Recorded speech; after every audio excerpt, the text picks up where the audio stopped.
আজকে এখানে আমরা যাদেরকে দেখছি আমাদের সামনে, তাদের অনেকেই তাদের যুবক বয়সে স্বৈরাচার বিরোধী মিছিলে একসঙ্গে পেয়েছি ঢাকার রাজপথে।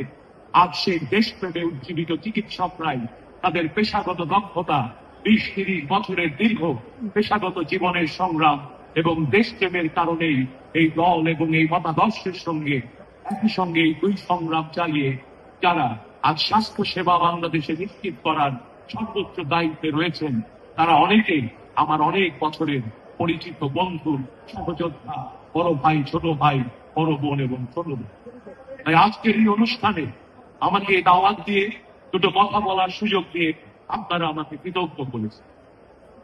আপনারা জানেন আমাদের নেতা, আমাদের দলের চেয়ারম্যান এবং আজ বাংলাদেশের প্রধানমন্ত্রী, দেশনায়ক জনাব তারেক রহমানের নেতৃত্বে একটি নতুন সরকার গঠিত হয়েছে জনগণের ভোটের মাধ্যমে। এই সরকারটি বিগত 2 দশকে যে সরকারগুলো আপনারা দেখেছেন তার চেয়ে নানা অর্থে একটি ভিন্ন সরকার।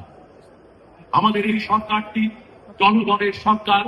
আজকে যে সরকার ক্ষমতায় দায়িত্বে আসীন হয়েছে সেই সরকার আপনাদের ভোটে নির্বাচিত, আপনাদের দলের প্রিয় নেতা কর্মীদের সমন্বয়ে গঠিত সরকার।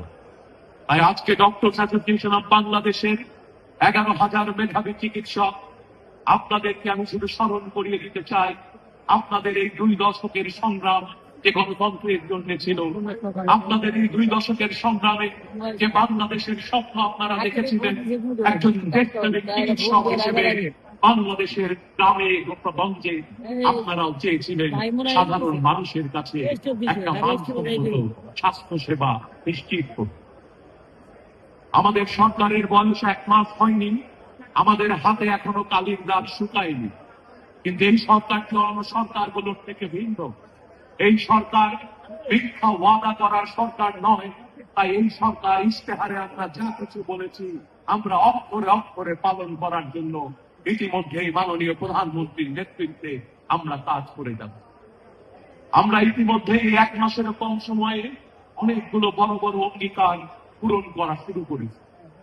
আজকে স্বাস্থ্য খাত নিয়ে আপনাদের সঙ্গে দুটো কথা বলতে চাই।